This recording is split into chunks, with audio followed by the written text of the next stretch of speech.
Ladies and gentlemen, welcome back to our Raid Shadow Legends 2026 Starter Champion Set Series. This is aimed to give you some characters you can either farm up or maybe some lower rarity characters that you've had in your possession that you didn't know was strong enough. And this is going to be like the 8th or 9th episode of this. So if you haven't seen any of the previous ones, make sure you check those ones out so you can arm yourself with a very nice, sort of group of heroes for whether it's campaign or dungeons or helping out your guild, doing clan boss. You're going to find something there. Today's going to be about the Stag Knight though.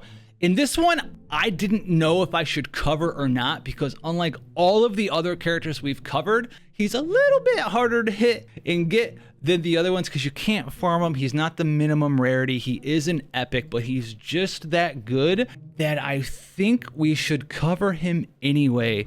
The easiest thing for you to do is support the channel by checking out the link in the description below. You're gonna get a free legendary champion as well as up to $200 worth of free goodies. And don't forget up to 3 awesome epics as you level up inside of Raid. And be sure to use the code Desert Queen to get access to your new free legendary champion in the form of Tahana Rock. As always, this helps the channel out so much, guys, so be sure to check that description down in the link below and join me in Raid today. So the Stag Knight is from the Banner Lords. He's going to be an epic support champion, meaning that you're going to have to pull for him with ancient or sacred shards or just get lucky. You can often save those up for like a Banner Lords event, and he's often one of the most targeted characters in the game. Just look at how many ratings that he does indeed have. So why would you want someone like the Stag Knight on and in your account? Well, the Stag Knight's a debuffing support character, and he's focused on defense, attack, and speed down, which really weakens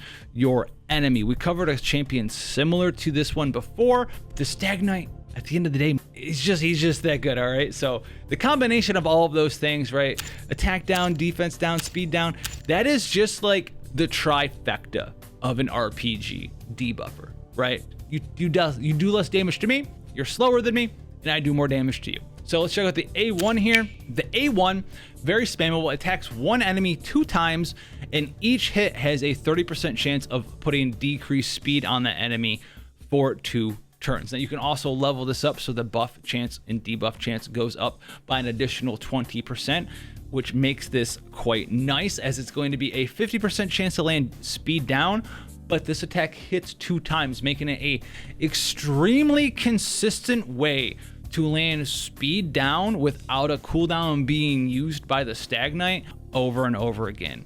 This skill is so strong, and it's part of the reason why he's so strong is you can basically permanently keep speed down on like a boss or an enemy in arena or whatever it is that you're doing forever without having to worry about using cooldowns and balancing stuff. He's just going to do that for you. In addition to that, he has Hunt Master, the A2, single skill, attacks all enemies. We like that, AoE.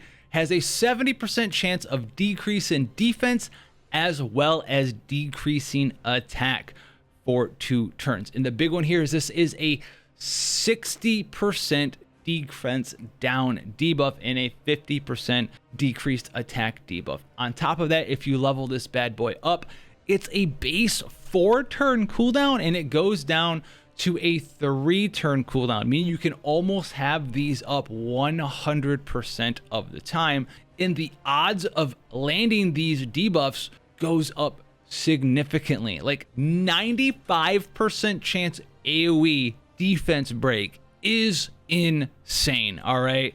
And then you'll get like a 75% chance on the attack down. So with one skill, AoE, defense break, attack down, we love that. And then your filler turns is just going to be, in multi-target scenarios, using the A1 a couple times, keeping speed down on enemies as well. Or if you're up against a boss, you're going to have permanent speed down and almost permanent defense and attack down on top of that. But that's not it. You might look at this guy and say, man, he's an epic. He's got 2 skills. A lot of things have like 30 skills. What's going on here? We have the leader of the pack passive, which puts a accuracy buff on your ally for 1 turn each time the ally has a debuff resisted by an enemy. And this is what makes him so great out of the box if you get your hands on him as a new player too, and like a must level character in my opinion, because he helps you in that gearing section. He helps you land your debuffs on harder and harder enemies, whether it's bosses, dungeons, clan boss, arena even. If you don't have enough accuracy to land some very powerful debuffs,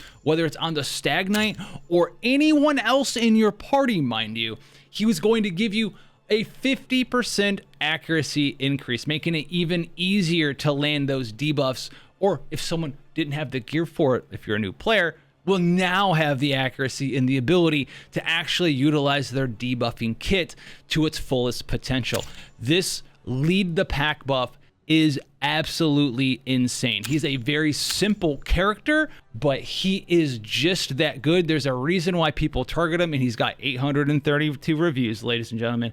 He's that strong. His main downside, like we talked about before, is that he's an epic champion. So if you didn't just randomly get your hands on him from joining raid and on cracking some shards early on, save up for the Stag Knight during a Bannerlord event, crack some then, maybe you'll get your hands on him then. Now, when it comes to what skills are we leveling first, listen, I am telling you, max the A2 first, and then go and work on the A1 later. The A2 is the one with the cooldown. You want to reduce the cooldown. You want to land all these very powerful defense breaks and attack breaks. And the A1 here, guess what? It hits 2 times. RNG is a little fickle with it. Doesn't have a cooldown though, so you're gonna be able to use the skill a bunch of times and eventually land that speed down debuff. But you do want to level this up eventually just for the debuff chance increases, just so you're consistent with what the Stag Knight's doing in his debuffing role. Now, when we're working on leveling our character up though, and gearing our character out, what is it that we're doing? There's a lot of ways to sort of mess around with this guy. I like him as like a pure cycler. So you put like a 4-piece speed set on him, right?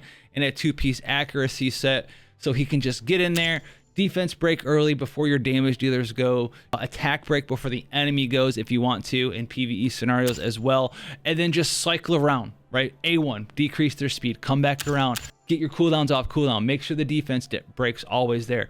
Because this does have a 3-turn cooldown and a 2-turn duration, but if you use him on a faster build in conjunction with his speed down, and if you have someone else that gives like a speed or a way to speed the Stag Knight up, you are usually missing 1 turn of defense break. But if you make him fast enough and push him faster than what the boss is going, then you're gonna have a 100% uptime on the defense and attack down. So you'd have 100% defense, attack, and speed down, all from one character with very little trouble. So we're aiming for that 4-piece speed set. The gloves, I'm gonna go with bruisery, just get them in there. HP percent, chest, HP or accuracy if you're trying to hit some really important debuffs immediately. Save the lead for the pack as a crutch for some of your other characters, maybe some of your DPS characters who don't really have a lot of debuffs you care about, but they're in their kit. He wants to land them on his first skill. You don't want to load in,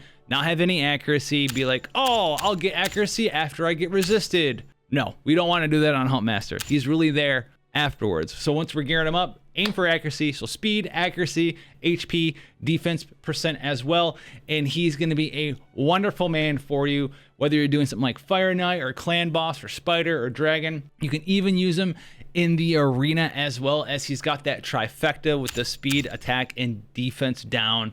You're going to find a spot for the Stag Knight anywhere in your Raid Shadow Legends journey. If you want to see more stuff like this, like I said, we have like 8, 9, 10 other videos literally talking about characters that are great for you, and the other ones legitimately aren't epics. They're either farmable or like you probably have them on your account in one way, shape, or form. So check out the description down below. Click that link. It helps me out a ton. See what else is going on the channel, and I'll catch you guys in the next one. I rhymed again. I rhymed it again.